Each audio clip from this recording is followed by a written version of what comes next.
The last time I made a Spider-Man costumes ranking sort of a video, I didn't do it in the typical ranking format. As opposed to counting them down from worst to best, I instead compared them to McDonald's menu items. And I think the comment section actually kind of proved that there is something of a correlation between your McDonald's menu item preference and your Spider-Man costume preference. I truly am a modern-day Socrates. Part of me still wants to do a proper ranking video of Spider-Man costumes, but at the same time I'm kind of cowering under the bed just thinking about it. And the thing is, a lot of those costumes are actually very alike. It's hard to really rank the Sam Raimi Spider-Man costume comparatively with, say, the Amazing Spider-Man 2 costume. Look, I guess I'm not going to make too many excuses. Today, for this one, I just want to rank the Marvel Cinematic Universe Spider-Man costumes. And there's actually 7 slots on this list. And I know that officially MCU Spidey does not have 7 suits, but you'll be quite surprised once we factor in some seriously interesting trivia. So, coming in at last place, 7th place, we have the Civil War Spider-Man costume. Now, before you roast me in the comments below, I'm actually just referring to the one in Civil War, not the one in Homecoming. But they're the same costume, right? And the Homecoming suit is a masterpiece. Trust me, I wouldn't put this in here if I didn't have a good reason for it. It's a known fact that generally, Marvel Studios films, as amazing as they are, tend to have a bit of a CGI problem. In fact, at the time that Civil War came about, I did have a number of little issues with the Marvel Cinematic Universe. Civil War, a fantastic film as it is, did kind of bring all of my little pet peeves with the Marvel Cinematic Universe to a very obnoxious new level. So number one, I didn't really care much for Marvel villains, and I thought that Helmut Zemo was kind of the epitome of mediocre. Number two, Marvel films refusing to have character themes. Even if the character has had a theme for one movie, it would often change for the next, and the reason for this was often because they would switch around composers for the different movies and sequels. But in the case of Captain America Civil War, it becomes extra obnoxious because it has the exact same composer as Captain America the Winter Soldier, yet none of the character themes get reused. Are you guys serious? Like, do you actually want your music to be memorable? And then number three, oftentimes things that could be achieved with practical effects and practical stuff would be done with CGI instead. And Civil War made that extra obnoxious by making the Spider-Man costume a spandex outfit completely CGI motion capture. Now, I was thrilled at the time I was seeing Captain America Civil War because it was our first time seeing Spider-Man in the Marvel Cinematic Universe, but it just doesn't feel concrete, you know? It feels like we're watching other Marvel characters, but then there's this cartoon Spider-Man in all of it. And while it doesn't take you out of the moment while you're watching the film because the CGI is actually very good, in hindsight it's just like, really? That's Spider-Man's first appearance in the Marvel Cinematic Universe and they've got him looking like that? Design-wise though, it's absolutely gorgeous. It takes the classic John Romita Spider-Man and adds some new extra details to it that we didn't have before and have never been seen on a Spider-Man costume before. It's certainly a little simpler than previous Spider-Man costumes. It's not as fussy, it's not as glitzy, everything's flatter and slicker. The webs no longer stand up, but I think like something definitely needed to be added to it to give it that sort of grounded filmic feel to it. So they added these really nice dark grey stripes around the suit to give it sort of like a rubbery border around the red sections. And it has these stripes just going all throughout the arms and everything. And it really gives it that nice little extra punch to it, you know? It's the kind of thing that's probably a little too much for a comic book illustration, especially with how small some of the characters appear there, but for film it's perfect. It almost feels like when, say, Steve Ditko or John Romita were first, like, designing, or in John Romita's case, redesigning Spider-Man, they might have seen this fly past their window, and then what we got was exactly based on this, because it plays so much homage to the classic Spider-Man. Design-wise, it's about as Spider-Man as it gets, which was a heck of a feat considering the Amazing Spider-Man 2 got pretty much a perfect Spider-Man costume. But Marvel Studios design-wise took it to the next level. It's at the bottom of this list because it's entirely CGI, and just no. In 6th place, we have the Civil War suit again, but this time it's the mid-production suit. Yes, there was actually a physical Spider-Man suit before they completely smothered it in CGI. And it actually looks really good. Although I will say I do understand why they did smother it in CGI in this case. I'd still rather have had this than the CGI suit, but at the same time, there is a fatal flaw with it. Sadly, this suit just does not fit Tom Holland the way it definitely should. It's got kind of this rubbery, baggy sort of a feel to it. It kind of has it looking more like a Spider-Man themed hazmat suit than anything else. Design-wise, it stays even truer to classic Spidey than the one we got in the end. There's no black stripes tearing through the red parts of the design, however we do have little red outlines around the red parts of the design. The colours are much flatter than they were on the final design and a lot less textured. The eyes are about the same, if not a little thicker, and it actually looks really good here. And if you were a fan of the Amazing Spider-Man 2 and Raimi suits, you'd be quite happy to see that the raised webbing is back. Although I will say that the raised webbing certainly does not suit this design. The Spider-Man emblem on the chest is pretty much a one-to-one copy of the Spider emblem from the John Romita Sr. era of Spider-Man. I really would have loved to have seen them perfect this costume, maybe for a later film. I will say that design-wise, I do prefer the look that they went for in the end. I'm kind of a sucker for those grey stripes that they added. And I definitely prefer the flat webbing to the raised one, especially with this sort of design. However, this does have the boost over its final Civil War counterpart, simply because it actually is a costume, and it's just like a CGI Spider-Man. What is wrong with you guys? Coming in at 5th place is the Stealth Suit from Spider-Man Far From Home. Now, I do really want to point out that there's not a single suit on this list that I would call bad, or even anything less than good. This is a great-looking suit. So the whole thing with this suit, the whole theme of it, is that Spider-Man does not want to be seen in his traditional red and blue while abroad in Europe, because people will catch on that he's probably Spider-Man. So S.H.I.E.L.D. tweak one of their combat suits for Peter, and give it kind of a Spidey twist to it. So what we have here is Peter in a very slick sort of a combat armor, but it still carries very much the essence of Spider-Man thanks to the eyes. But I actually really enjoy this suit because it's so different to any Spider-Man suit that we've ever had before. I especially love the sort of knitted woolen mask that he has and the straps that go all around it. But also I think this was a really nice means of including a black suit for Spider-Man without forcing the symbiote story somewhere where it doesn't belong. And without spoiling anything, this suit does end up getting a little personality of its own. Another thing that I really dig about this suit is it's not gadgeted out like other Spider-Man suits in the series, which means that we get some very back-to-basics action sequences with Spider-Man in this outfit. I think had it not been for the way that Spidey's goggles were implemented on this suit, it would have been a lot lower down on this list, but thanks to that, it still feels like a proper Spider-Man costume. And I really enjoyed all of the scenes with this suit in it. I guess it comes up as low as it does because it's the least traditional Spider-Man suit on this list, and that's the thing, is like you can't compete with classic Spider-Man. In 4th place is the Iron Spider. Now, I was kind of spoiled for the end of Homecoming. I kind of knew that we were going to be seeing the Iron Spider. And I really was not comfortable with the idea of the Iron Spider being in a film. Until I actually saw what the Iron Spider actually looked like now.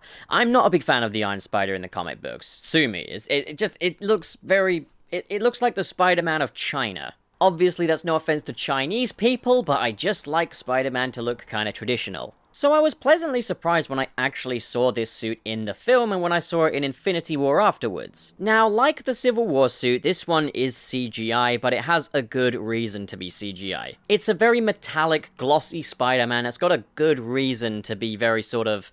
well, it's very mechanical. There's been quite a bit of debate in regards to the color scheme of this costume as to whether or not it is red, gold, and blue, or red, gold, and black. Now, officially they have said it is red, gold, and black, but it just looks red, gold, and blue in a lot of shots, and I think it could be down to lighting, maybe, I have no idea. Maybe it was toyed with in post-production, maybe they wanted a more traditional look for Spidey, but it just, in so many pictures, it definitely looks like it's got blue on it as opposed to black, and especially in the PS4 game, which did use the official data from the film. As well as that, on all of the merchandise, it is red, gold, and blue, so, I mean, I'm not gonna go nuts about it. The film is great, and the suit looks great in the film. And it's definitely a first for this kind of costume. We've never seen a metal Spider-Man costume before, and they proved that it can work. It definitely takes a few cues from the Ben Reilly Spider-Man costume in the way that the spider goes, but while maintaining that very classical layout. As well as this, if it is the case that it is red, gold, and black, then it is the first Spider-Man costume, apart from, like, say, the black suit, to omit the blue entirely. Which, if anything, takes Spider-Man back to his very early roots, where the costume was interpreted as red and black as opposed to red and blue. This was the very early run of Steve Ditko Spider-Man comics, and that color scheme was revived for, say, like, the Todd McFarlane era of Spider-Man. And while this definitely doesn't look like, say, the Ditko suit or something, I still really do appreciate the fact that they did try and implement more black on the Spider-Man costumes going in the MCU going forward. In third place, we have the homemade Spider-Man costume.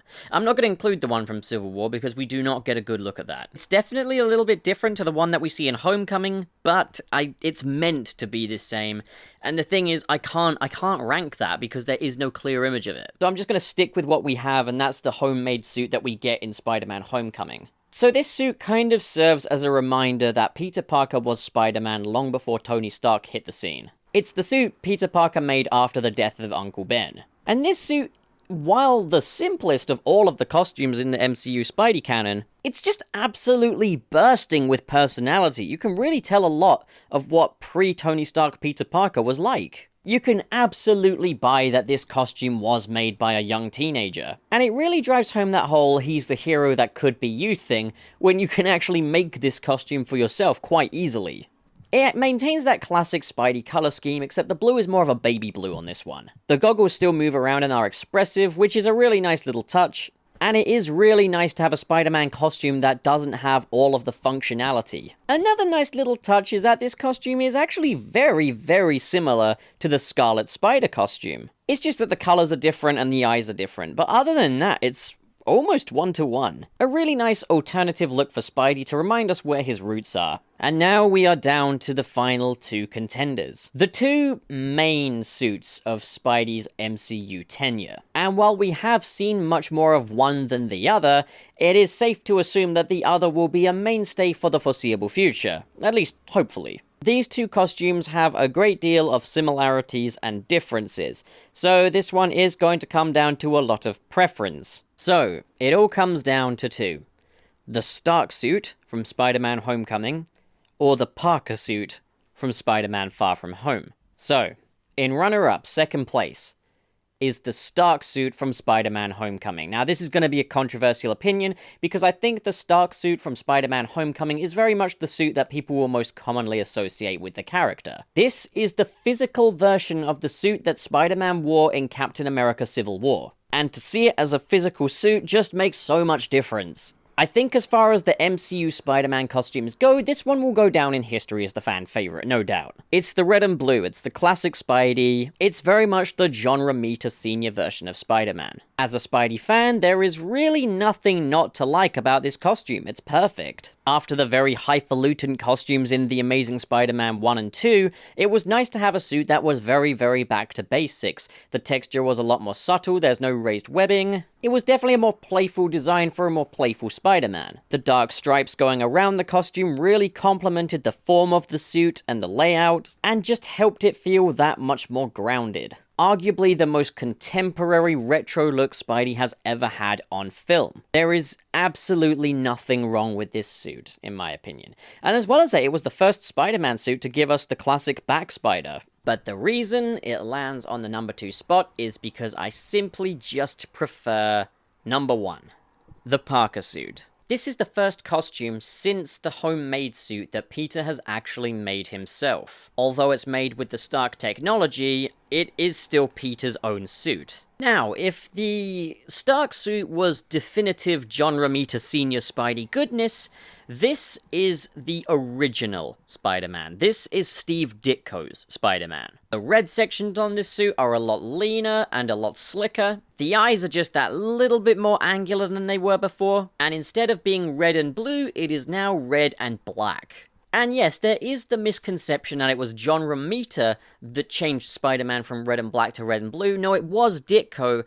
The red and black is more synonymous with Ditko. There are, however, a few modern elements thrown in there too, which really do complement this design. It keeps it from looking too dark. A Spider-Man costume fully in red and black could look a little bit dead, comparative to its, red and blue counterparts. The Iron Spider had the good fortune of being covered in gold, but I don't really want to see another Spider-Man costume with gold on it. That's kind of the Iron Spider's thing. What this suit does is it adds some white to the mix, but not too much. It doesn't look as tacky as it does on, say, the PS4 suit. But I would say that maybe the PS4 suit could be an inspiration for this. The spider on the front has little white outlines around the legs. The spider on the back, as opposed to being the retro logo, is now the modern Spidey logo, and it is completely in textured white. which contrasts beautifully with the black. I like this much more than I do on the blue.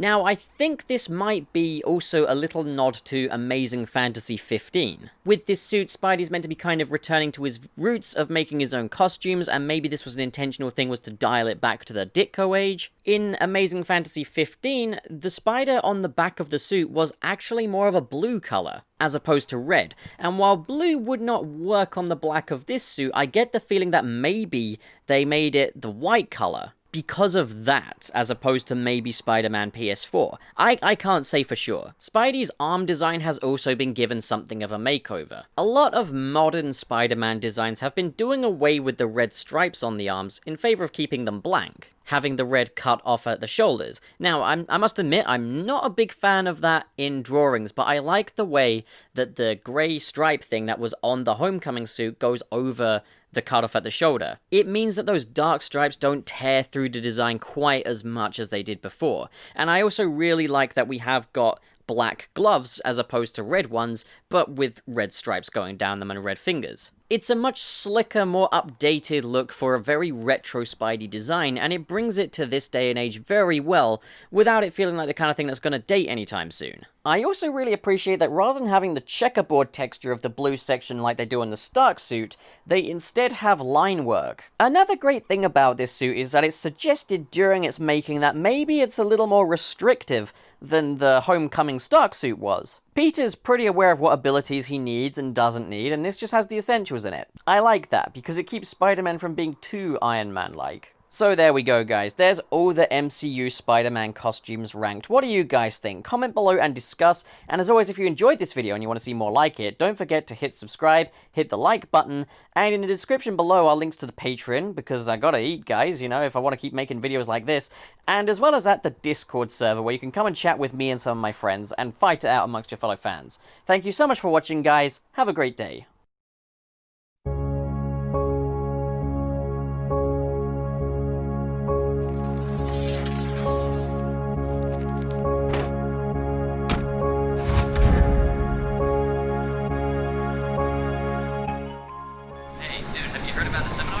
No, what about it? It's cancelled, dude. Really? You didn't get the notification? No, I didn't. Oh, well, it's cancelled. Yeah, well, I came all this way for nothing then. Hey, you want to hang out? No. I just heard there was gunman. Tracy, you gotta get out of there. Tracy? Tracy.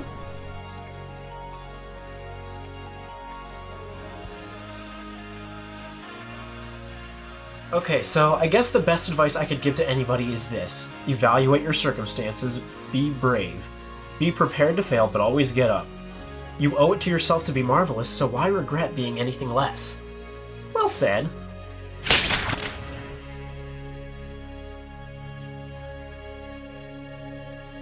I'll see you around, buddy.